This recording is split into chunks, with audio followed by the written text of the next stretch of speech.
Vegan with a lot of fun, learning, and adventure makes for the best travel experience.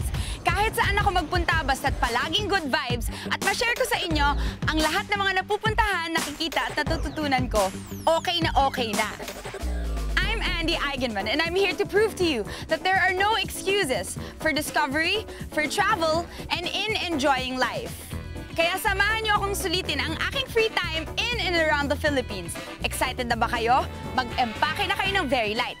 Tara, let's!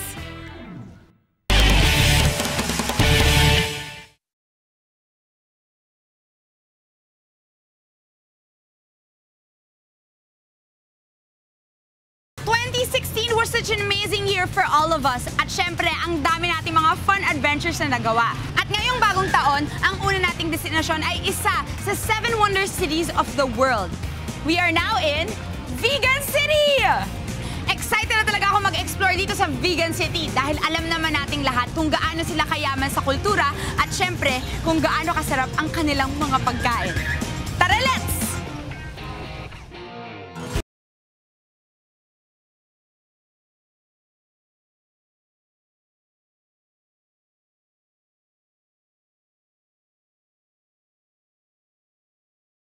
Hello po, Manong! Ayan, excited akong magpunta dito sa Vegan para subukan sumakay ng kalesa at mag-tour around your beautiful city. Gusto ko pong malaman kung magkano yung rates.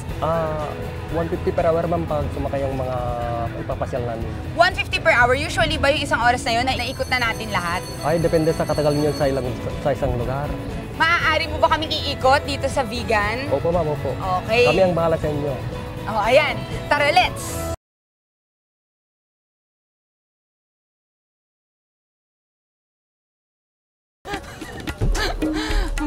Akala ko mahulog ako. Wala pa lang nangyayari.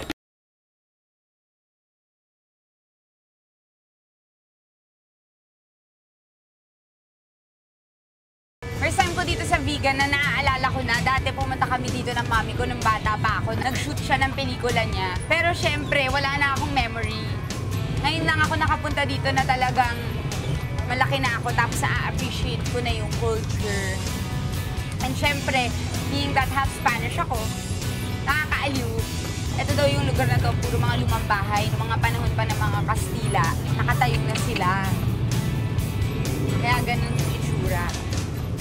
Yung mga hotel-hotel dito, kuya, bigla na lang tinayo to, eventually. Kasi ma'am, maraming mga turista pupunta dito sa amin, kaya maraming hotel ginagawa dito. Maraming mga turista. Oo. Malapit na tayo sa Calle Crisologo. Ang Calle Crisologo, yung kung saan tayo pupunta, it's actually a UNESCO World Heritage Site.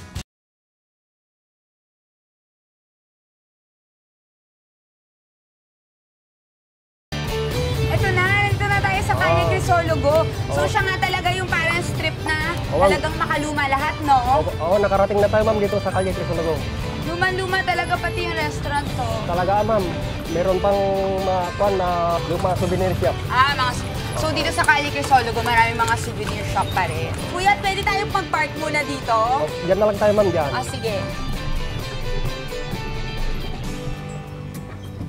Ayan, bumaba ako dito kasi sabi ni Kuya, dito sa Calle Crisologo, maraming mga souvenir shops as you can see. So gusto kong tumingin-tingin. At saka at the same time, syempre, palalampasin ko ba ang picture taking? Sobrang ganda nung itsura ng Calle Crisologo. This is Calle Crisologo. Ang ganda, di ba? Talagang preserve nila yung pagiging makaluma niya. Buhay na to, panahon pa lang ng mga Kastila. At bilang Kastila ako, I am home. Picture muna!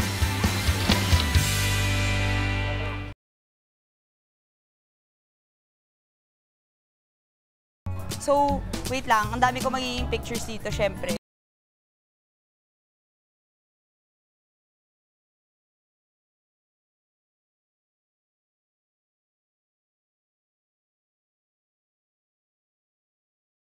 Yung mga souvenir nila dito, kakaiba talaga. As in, yung mga kinds of things na hindi mo naman talaga masyadong mahahanap sa Maynila. Magkano po ito, kuya? 50 pesos. Ito naman. 10 pesos each. 10 pesos each. Sige, bibili ako ng bagong ganito kasi total I'm on vacation. Ito po. So, bibili ko po itong dalawa. Ang daming mga pwedeng pasalubong dito. Ang dali mamili. Tapos isang lakaran mo lang, marami ka nang makikita agad-agad. Salamat po! Mahilig ako sa kahit ano na.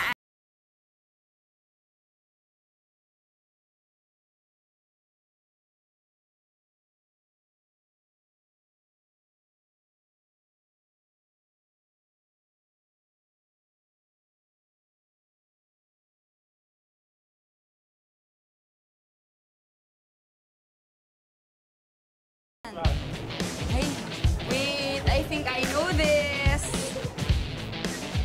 Oh.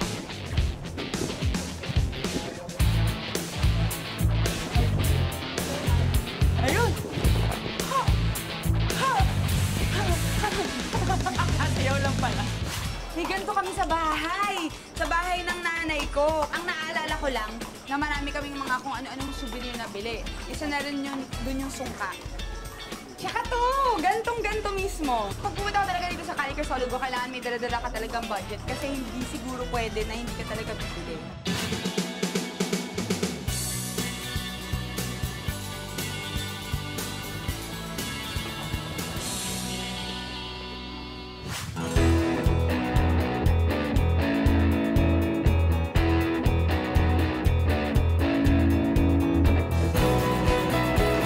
Second stop kung saan tayo madadala ng kalesa.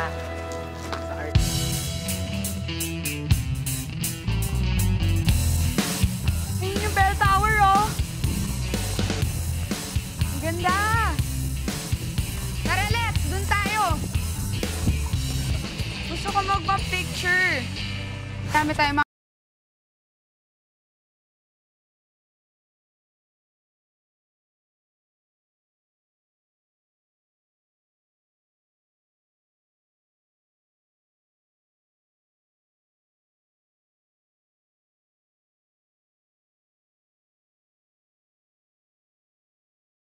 na siya. Sabi nila, kaya daw bantay, watchtower ang tawag dito kasi nung panahon ng mga Kastila, dyan sila nagsistay, at nagbabantay sila para malaman, makita nila kung may darating na kalaban. At sad to say, isa yata ako sa mga kalaban. Kastila.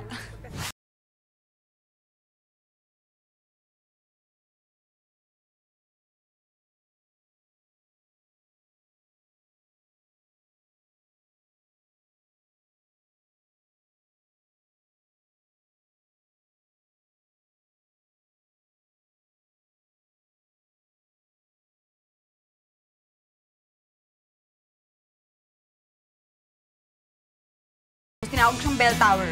I'm sure may bell. Yun. The bell tower. Mas presko pa dito.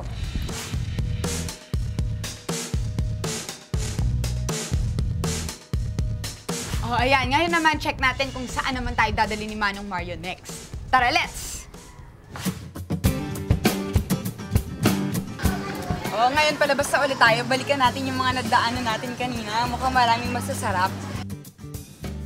Kung yung kanina sa Calle Crisologo, puro mga souvenir items sa mga gamit. Ngayon naman, puro pagkain, iba-ibang snacks. Peanut brittle, oh. Iba yung peanut brittle nila. Chicharon? Vegan chicharon? Vegan chicharon. Kano yung ganito? 220 ma. 220. Sugarcane wine. Sukang Ilocos. My favorite. Para siyang maliit na biscuits. Ano po to? Special tubig namin dito sa Ilocos. Tinubo. Tinubo. Ah, tinubo. Ano po to? Malagkit na kakainin po siya na may bukod. Kinakain po siya. Pwede pong patingin. Pwede ko bang tikman? Meron. Ampas lang po sa panghampas mo.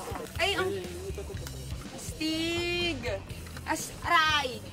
Ano nga ulit to? Yakin lang. Tinubong ma. Tinubong. Look at that. It looks so tasty. Parang ano no, sticky rice. Paano? Kakamayin ko lang. Ah, Mga Pilipino talaga. Mga abilidad. So sticky.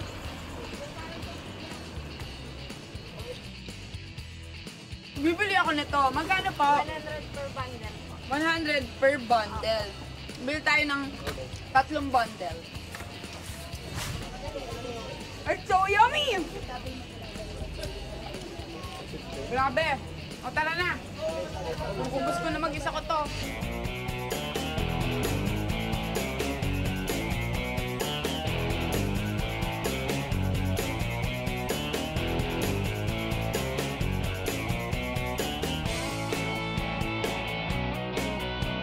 Nandito tayo ngayon sa Sikia Mansion. I'm going to go on a museum tour. Hello po! Hi, I'm Toy Day. Ako yung magiging toy guide niyo po dito sa Sikia Mansion. Hello! And then, so please sign the guest book po. And this is the house of the wife of the late President Quirino. So, LPG Quirino married the Sikia. The wife. Yes, the family of his wife. So, Quirino before he is the poor guy.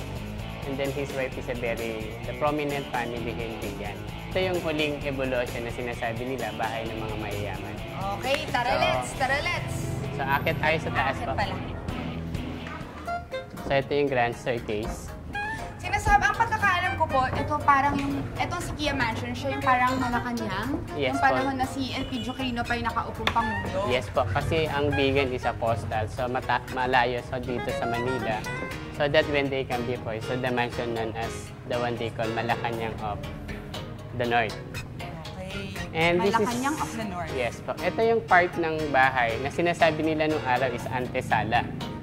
Yung antesala po ng mansion, ito yung sala for doon sa mga bisita na tinatanggap nila mula doon sa baba ng bahay. Even that spoliarium. Ay! The Yeah. Spolarium! So that painting is 1911, done by student of Juan Luna. This is the wedding portrait of the President Quirino. So this painting done by Fernando Amorsolo. So si Sikia yung nanay niya? Yes po, Si ito. Mrs. Si, Sikia. si Doña Alicia, yun yung wife ni President na namatay during the Japanese occupation. I love learning about history, especially if it's something that's really close to you. Being that malamang sa Pilipinas lumaki. At itong specific na Sikia Mansion ay nabuo ng panahon ng mga Kastila. Ang sarap ng feeling, parang talaga nagka-travel ako back in time. So dito tayo Ano sa... po to? Ito yung baol. Lumang collection. Pwede bang buksan? Pwede po. Hindi naman. Ito po! Bali yung baol, tinatawag nila cedar. Cedar. Wala naman. Hello. So, such intricate design. Makaluma. Ganito ba talaga yung setup ng kwarto na? Ganito talaga po yung setup ng mga bahay na. Grabe, ang sayo. Pakiramdam ko. Alicia, magmerienda na tayo sa labas. Oh my God, grabe. Gusto ko talaga gumawa ng pelikula na set during the Spanish time. Pasok naman tayo dito. The dining area. Wow! Grabe, gusto ko talaga makakain ng ganito. Oh. Tapos yung asawa mo nandun sa kabilang dulo. Hindi kayo pwede mag-usap kasi ang layo. Kumakain. Tapos parang ang dami-dami mong pagkain pupunin yung buong lamesa. Ha? Dito sila kumakain. Dito sila nagsasalo-salo noon. Opo. Kasi during President, naging Malacanang na to dati. Ah, yes. Oo, yun nga. Tama. Kaya ganito. Kasi dito yung Malacanang niya ni Elpidio Quirino. Oh. Ito yung kwarto ng mga dalaga. Dito naman yung mga kwarto nila Alicia nung lumaki na sila. Opo. Tapos doon sila aakitan ng ligaw. May Magulong-gulong. wash basin. Talaga? All the colonial house is, under the bed is the arinola, Aridola. and then beside the bed is the wash basin. Ito yun. Yes. Dito. Matutulog na. Ikaw, Alicia, kamusta ka na? Ako na yung maghahanda para matulog. Kamusta ang araw mo? Ako kanina, tumating ang aking maniligaw. Naglaro kami sa azotea. Tsare!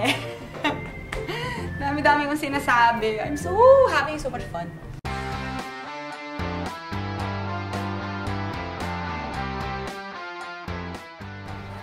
Ayan, Kuya Ferdy, maraming salamat po sa pag-ikot niyo sa akin dito sa Sikia Mansion. Yes. Ang dami kong bagong natutunan. So, welcome po. So, babalik po kayo dito sa Bigan. Oo, ay babalik talaga ako dito kasi ang ganda-ganda. Ang sarap-sarap ng pakiramdam kapag ka napapalapit ka sa kung saan ka nagagaling, di ba? Parang you get to know more about your own culture and history, and it's always so enriching. Ngayon, nakaikot na tayo sa Siquia Mansion. Nagsisimula pa lang yan. Marami pa tayo mga ibang activities at ibang lugar na pupuntahan dito sa Ilocos Sur. Tara, let's!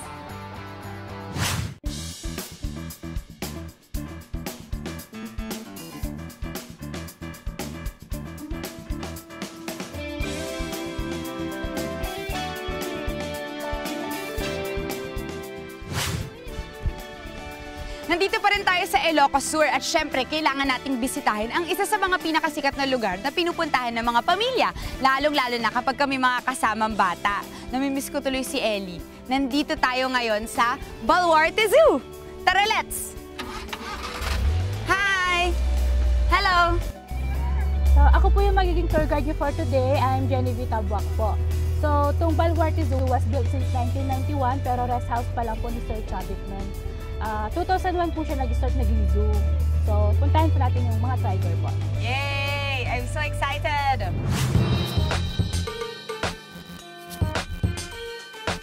Ano yung mga unique na makikita ko dito? Ayun! May camel! May entrance fee ba para makapunta dito? Free po yung entrance fee po namin, pero yung mga rides lang po, doon po kami bumabawi para for the maintenance of the zoo po. So, dito na yung tiger. Puntahan na natin yung tiger, ma'am. Okay, okay. Ayan, I'm going to see a tiger! Dito yan si Jack. So excited. Oh my gosh. So, That's Tiger Jack and he's 1.5 years old. Ako yung mag-feed sa tigers? yes, ma'am. Oh my gosh. Takot ako.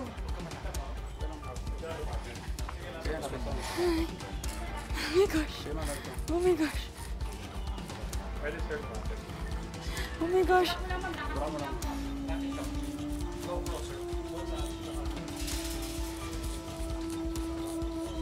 So cute. Ayoko na, natatakot ako. Excuse me. Ilagay mo yung left hand mo dito. Parang yayakapin. Hello there. Hello there. Sit down. No? Stay, ano lang, stay. Lapit lang po tayo, ganun mo, ma'am.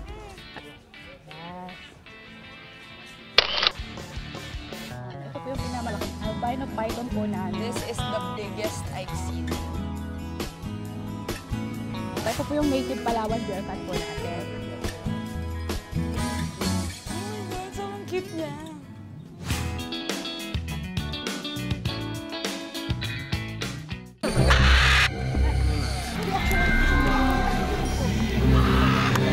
Oh my God! Oh my God!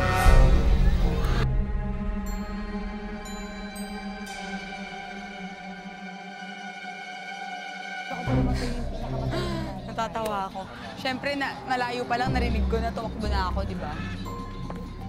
Oh my God, ayun siya nakapatong. Ang mga kalaban. Miss Andy, anong nangyayari sa inyo, ma'am? Papakilala ko sana yung pinakamatalinong hayop po natin, yung parrot po. Okay lang po. Sabihin mo, okay lang po ako. Sayang naman po, ma'am. Takot po ako sa ibon. Dito lang ako.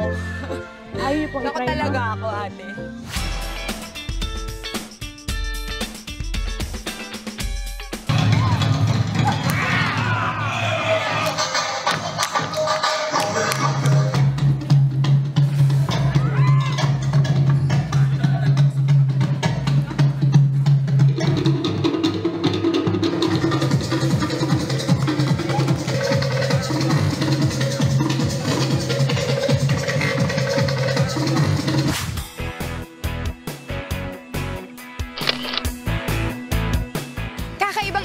Naman ang na-experience natin ngayon dito sa Baluarte Zoo. Sobrang sarap ng pakiramdam, parang feeling ko bata ulit ako. These are the activities that I do na wini-wish ko talaga kasama ko yung anak ko. Kasi alam ko, may enjoy niya getting to know and meet different types of animals. At syempre, hindi pa dyan nagtatapos ang Ilocos adventure natin. Marami pa tayong mga ibang lugar na mapupuntahan. Tara, let's!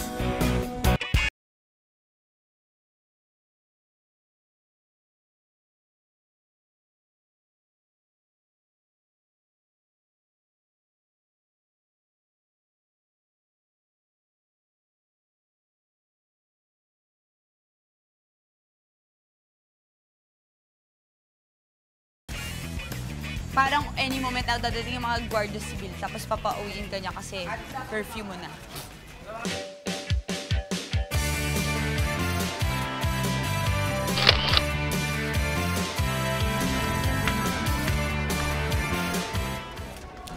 Kumuha ako ng map dito sa Vegan City para malaman ko kung saan ako pwede magstay mamaya. Tapos, base dito sa mapa, marami akong nakita. Merong Aniceto Mansion.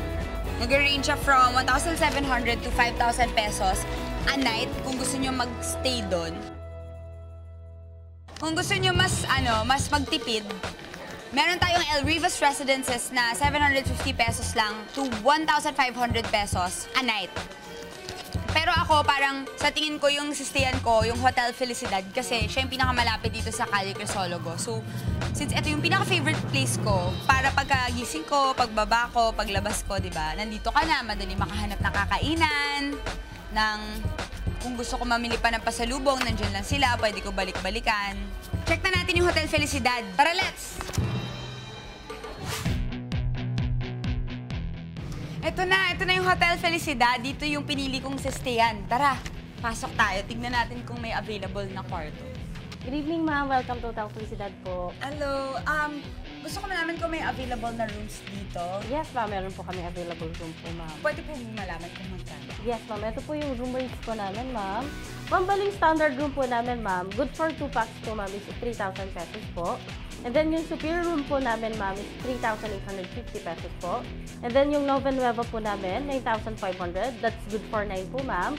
And then yung Maestro Suite po namin is 6,500. Good for 2 po. Maestro Suite is 7,500. Good for 2 po. And then yung La Casa Rosa and La Casa Verde po namin is 9,500 po. Good for 4 na po yun, ma'am.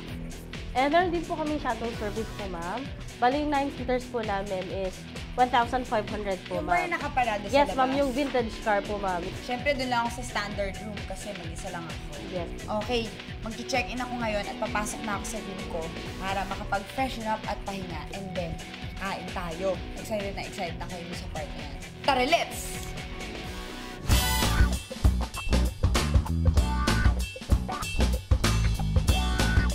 Bumalik tayo ngayon sa Calle Crisologo dahil alam ko na tuwing gabi daw, masarap kumain dito.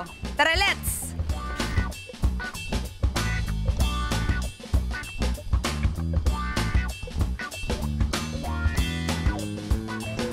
Ano yan? Okay ito, ma'am. Ano yung ukoy? Arena po siya na may hipon, ma'am. May hipon. Opo. Flour. Yes, ma'am. Flour na may hipon. Yes, ma'am. Ayan, ano yan? Ito naman po yung special empanada. Special empanada. Yes, ma'am. Ayan yung sikat dito, di ba? Yes, ma'am. Magkano po ang isa niyan? 30 lang po. 30 pesos. 30 pesos. Yes, ma'am. Ito po. Ayan po. Yung okay pa, ma'am. Opo, yung okay din. Opo na kayo, ma'am.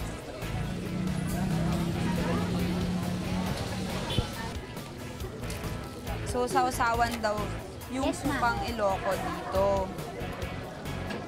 Favorite suka ever.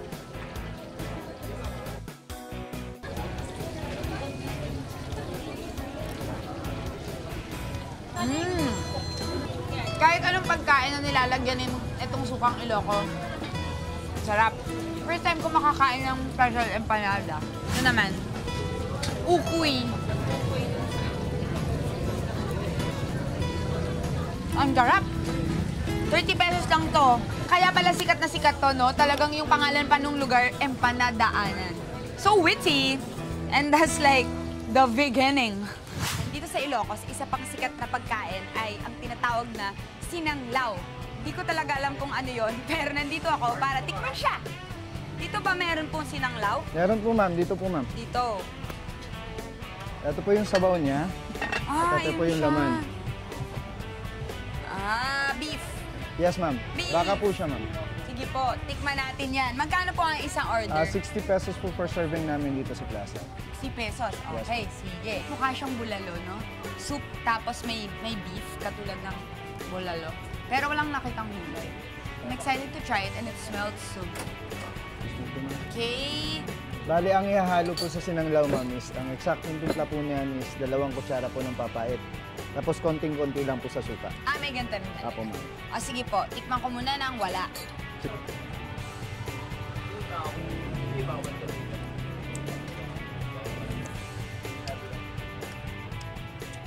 Oh, this is so much better than bulalo. My God. Bulalo na may... Ano to? Halo po siya ng mga laman po ng baka, tsaka yung itim po is Betamax. Yung baga po ng baka. No one told me that. Walang nagsabi. Okay lang, masarap naman eh. Tikman ko naman, may ganito. 2 kutsara po niyan, ma'am. Okay, 1 kutsara muna.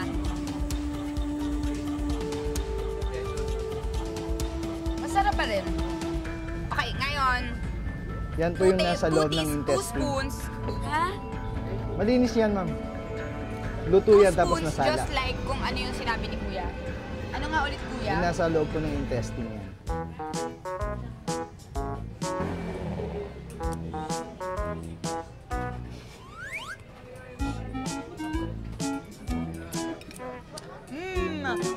Sarap. Okay. In all honesty, masarap pa rin naman, pero para sa akin, mas gusto ko walang ganyan. Yeah? Yung normal, so love it. As in, ang sarap. Matapos kong makatikim ng mga pagkain na talagang galing dito sa Ilocos.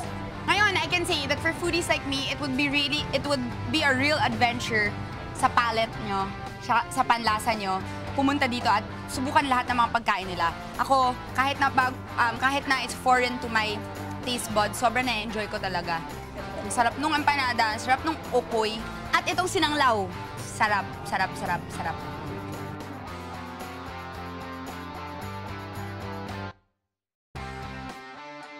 O, sa 7:30 na. Sabi nila, kapag daw 7:30 dito gabi-gabi, mayroong magandang parang dancing fountain na show dito sa Vigan City na pinupunta ng mga turista at mga taga rito rin. Panoorin natin. Tara, let's!